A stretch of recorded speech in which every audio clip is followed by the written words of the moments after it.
Welcome to வித்யா வீடு. இன்றைக்கி ஞாயிற்றுக்கிழமை ஆடிப்பெருக்கு. இன்றைக்கி வித்யா வீட்டில் காலையில் பிரேக்ஃபாஸ்ட், மதியம் லஞ்ச், நைட் டின்னர் என்னன்றது வாங்க பார்த்துடலாம். இன்றைக்கி பிரசாதத்துக்கு செவ்வாழை பழத்தை பொடியாக நறுக்கி போட்டுட்டு இது கூடவே கொஞ்சமாக ட்ரை ஃப்ரூட்ஸ், ஒரு டீஸ்பூன் அளவுக்கு ஹனி எல்லாத்தையும் சேர்த்து நல்லா கலந்து விட்டு இதுதான் சாமிக்கு பிரசாதமாக படைச்சிருந்தேன். இன்றைக்கி ஆடி டிஸ்கவுண்ட் சேல் போகலான்னு சொல்லி சமையலை கொஞ்சம் சிம்பிளாக முடிச்சாச்சு. மார்க்கெட்டில் பச்சை சுண்டைக்காய் கிடச்சிது, அதனால் பச்சை சுண்டைக்காய் குழம்பு வச்சிடலான்னு ரெடி பண்ணிகிட்ருக்கேன். இதுக்கு 10 டீஸ்பூன் அளவுக்கு தனியா சேர்த்திக்கிட்டு கூடவே 1 டீஸ்பூன் அளவுக்கு நிலக்கடலை, 2 டீஸ்பூன் கடலைப்பருப்பு, 1 டீஸ்பூன் கருப்பு எள்ளு, 1 டீஸ்பூன் பெப்பர், 1 டீஸ்பூன் சீரகம், 1/4 டீஸ்பூன் வெந்தயம், இது கூடவே காரத்துக்கு ஏற்ற மாதிரி காஞ்ச மிளகாய் எல்லாத்தையும் ஒரு 5 நிமிஷம் ட்ரை ரோஸ்ட் பண்ணால் போதும். இன்க்ரீடியன்ட்ஸ் எல்லாம் லைட்டாக சூடேறினா போதும். இதை ஆற விட்டு ஒரு மிக்ஸி ஜாரில் சேர்த்திக்கலாம். இப்போது இதே கடாயில் கொஞ்சமாக நல்லெண்ணெய் சேர்த்திட்டு எண்ணெய் நல்லா சூடானதுக்கப்புறமா ஒரு கைப்பிடி அளவுக்கு பொடியாக நறுக்கின தேங்காய் சில்லை சேர்த்திக்கலாம். இது லைட்டாக ப்ரௌனிஷாக டேர்ன் ஆகிற சமயத்தில் இதை எடுத்துடலாம். எடுத்து மிக்ஸி ஜார்லேயே சேர்த்திக்கிறேன்.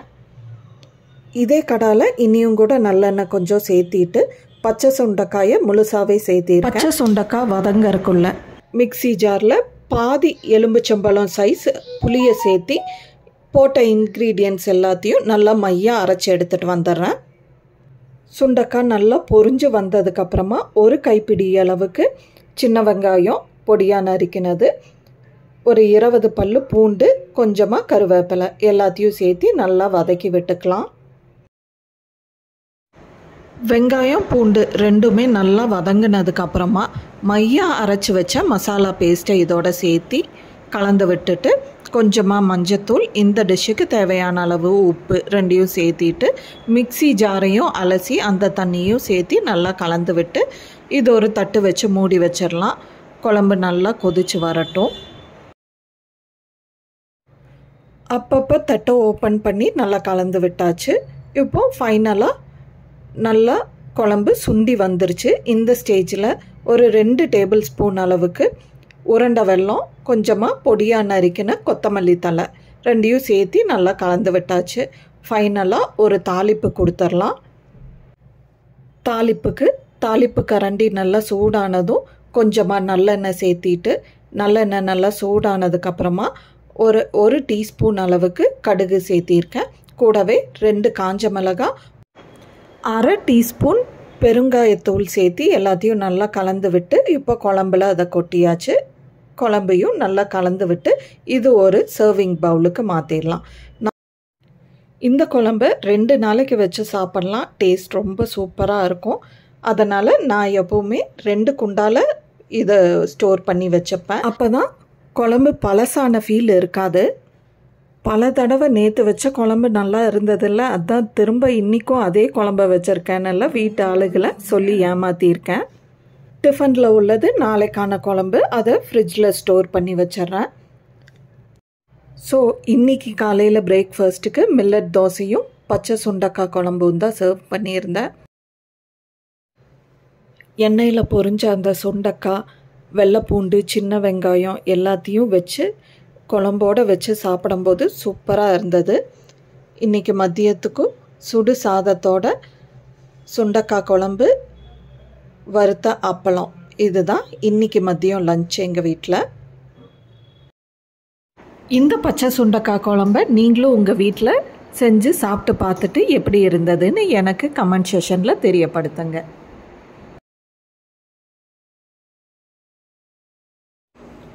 மதியம் காய் எதுவும் செய்யாததுனால ஈவினிங் டீ டயத்துக்கு உருளைக்கிழங்கு பஜ்ஜி போடுறக்கு ஆரம்பித்தாச்சு. உருளைக்கிழங்கு பஜ்ஜிக்கு உருளைக்கிழங்கு தோல் நீக்கி எடுத்துட்டு சன்ன ஸ்லைஸாக கட் பண்ணி வச்சுருக்கேன். அடுத்ததாக ஒரு குண்டால் 1 கப் அளவுக்கு கடலை மாவு, தேவையான அளவு மிளகாய்த்தூள், உப்பு, ஒரு சிட்டிகை சோடா உப்பு, ஒரு 1/4 டீஸ்பூன் அளவுக்கு பெருங்காயப்பொடி எல்லாத்தையும் சேர்த்து தண்ணி ஊற்றி கலந்து பஜ்ஜி மாவு பதத்துக்கு லம்ஸ் இல்லாமல் கலந்து எடுத்துக்கலாம். இப்போ வெட்டி வச்ச பொட்டேட்டோ ஸ்லைஸை ஒவ்வொன்றா பஜ்ஜி மாவில் முக்கி எடுத்து நல்லா சூடான எண்ணெயில் பொரிச்சு எடுத்தால் பொட்டேட்டோ பஜ்ஜி ரெடி.